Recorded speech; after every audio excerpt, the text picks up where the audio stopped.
Our style is back when you called us devils. Like, this is definitely a weird manga. It definitely has a pretty high bar of entry. Like, at the start, I never really, enjoyed reading this manga. But it kind of just, forced me to keep reading because it made me so curious about what's going to happen. The stuff that happens in this manga, it is really hardcore.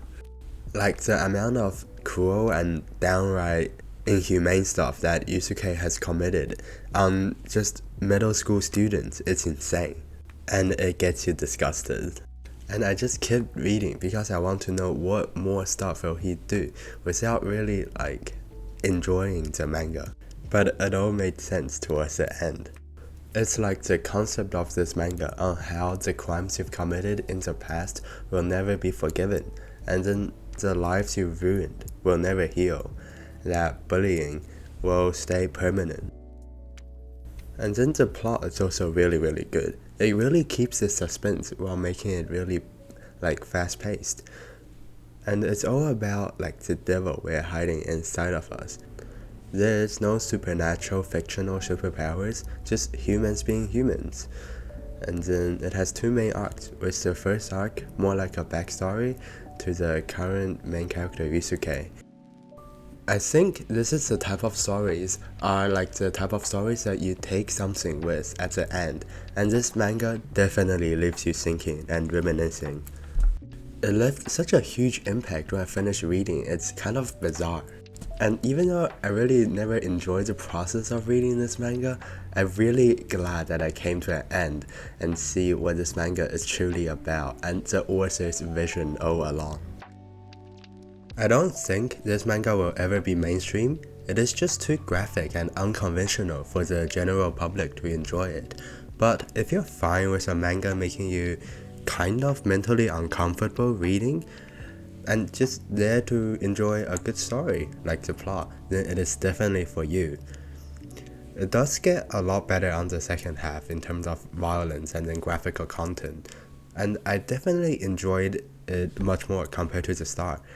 Like, how I can describe it is that the process of healing a wound instead of causing another wound, even though it is still gruesome to watch, it is much better than watching someone causing damage, in my opinion.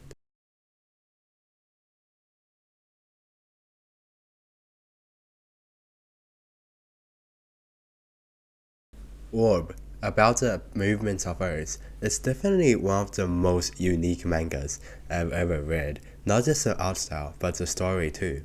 Like, isekai is often a term thrown around a lot, but this manga, isekai is basically the old version of a word, based on 15th century, and I'm kind of surprised that this sort of time period isn't portrayed a lot in anime. Instead of, it all just goes to isekai with some magic and stuff, which gets pretty boring in my opinion.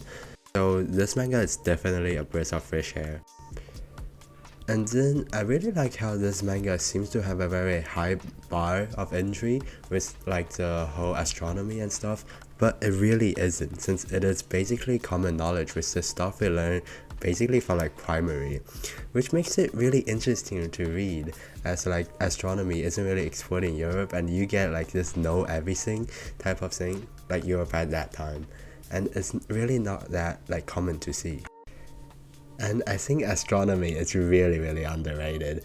It's also the one that is Insomnia, the manga I've recommended before, but that is more related to how beautiful the galaxy is, whereas this manga has a plot and it's pretty intense. It has a really nice pacing, and the story flows one into another, volume after volume. And even if there's so many words and stuff in this manga, and it never really got me bored. In fact, it made this book more interesting, as it felt more like a novel instead of a manga in some parts. And to make you not bored, this manga changes the character a lot and very frequently, and there's this passage of knowledge and how different person would handle that knowledge that's being passed down. Which means every character kinda talks differently, and that makes you very interested in how each character acts and makes each of the characters so vibrant and unique. Which means even if there's a lot of reading, it really changes every other volume because the characters change. The art style is really unique, I wouldn't really say it's good. Like, I would even go as far as say it is on the worst side in terms of art style that I've read, but it is really like Isekai Oji-san, where it just works for this manga, and I really enjoyed it. And then just one more side note, I really like the amount of S and Hans in this manga. Really shows how tired like the supporting characters are in that era to deal with absurdly determined people, which is often the main characters of this manga.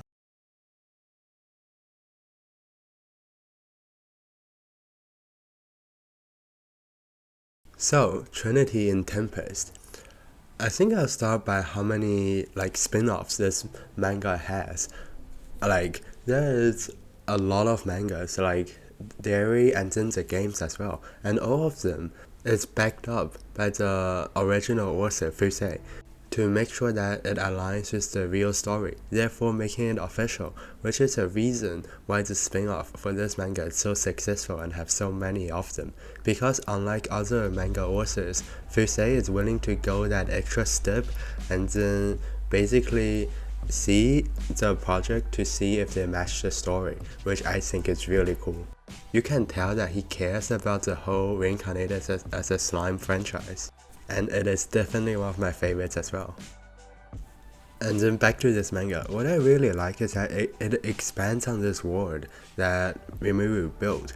While the main story focuses on driving the plot, this one mainly focuses on what life in Tempest is actually like, which makes it a very casual read that doesn't really impact the story.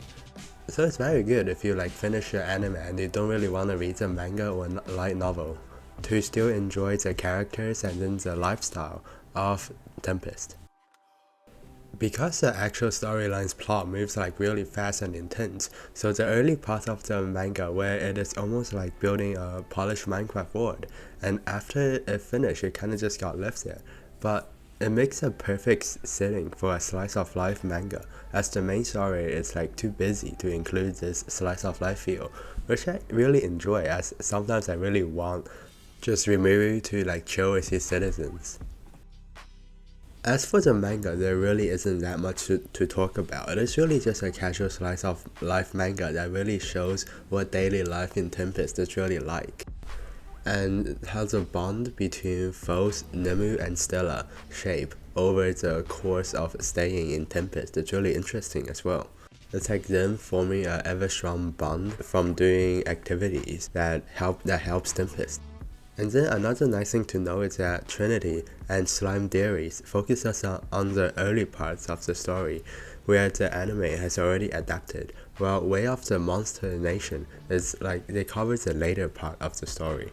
So just like pick your favorite, because they all match the story, as like Fusei is supervising them.